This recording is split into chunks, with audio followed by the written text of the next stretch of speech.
Mini নামের একটা ছোট্ট মেয়ে ছিল। সে তার ঠাকুমার সাথে একটা পুরানো কাঠের বাড়িতে থাকতো।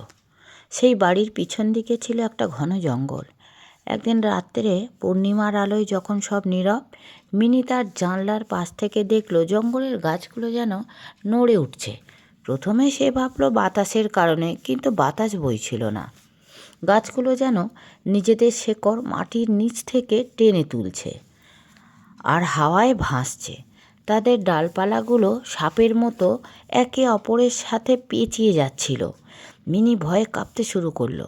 তার ঠাকুমা তখন ঘুমিয়েছিল।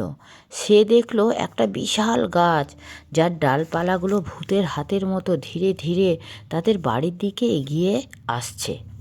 মিনি চিৎকার করে ঠাকুমাকে ডাকলো। ঠাকুমা উঠে এসে মিনির কথাগুলো প্রথমে বিশ্বাস করতে পারছিল না, কিন্তু যখন সে জানলা দিয়ে বাইরে তাকালো, সেও হতবাক হয়ে গেল। গাছগুলো তখন বাড়ির একেবারে কাছাকাছি চলে এসেছে। তাদের ছায়া ঘরের উপর পড়ছিল, আর মনে হচ্ছিল যেন তারা জীবন্ত। ঠাকুমা আর মিনি ভয়ে একে অপরকে জড়িয়ে ধরল। তারা জানতো না এই রাতের ভয়াবহতার থেকে তারা বাঁচবে কী করে।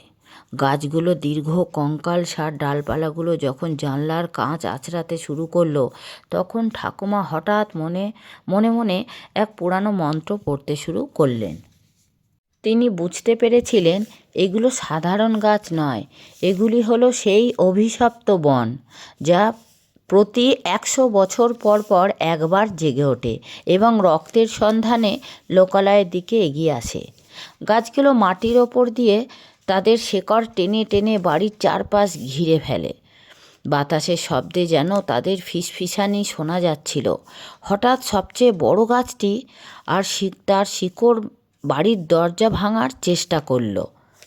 ঘর ঘর শব্দে দরজা ভেঙে পড়ার উপক্রম হতেই ঠাকুমা মিনির হাতে একটা পুরানো তামার প্রদীপ ধরিয়ে দিল। প্রদীপের আলো যখনই গাছগুলোর উপর পড়ল, তারা যন্ত্রণায় কুঁকড়ে যেতে থাকলো। আলো সহ্য করতে না পেরে উড়ন্ত গাছগুলো অদ্ভুত স্বরে চিৎকার করে উঠল। মিনি দেখলো শিকড়গুলো আবার মাটির ভেতরে ঢুকে যাচ্ছে, কিন্তু বিপদ তখনও কাটেনি। সবচেয়ে ভয়ঙ্কর গাছটি মিনির জানলার কাঁচ ভেঙে আর তার হাত চেপে ধরল। ঠিক সেই মুহূর্তে ঠাকুমা প্রদীপের তেল জানলার বাইরে ছিটিয়ে দিলেন।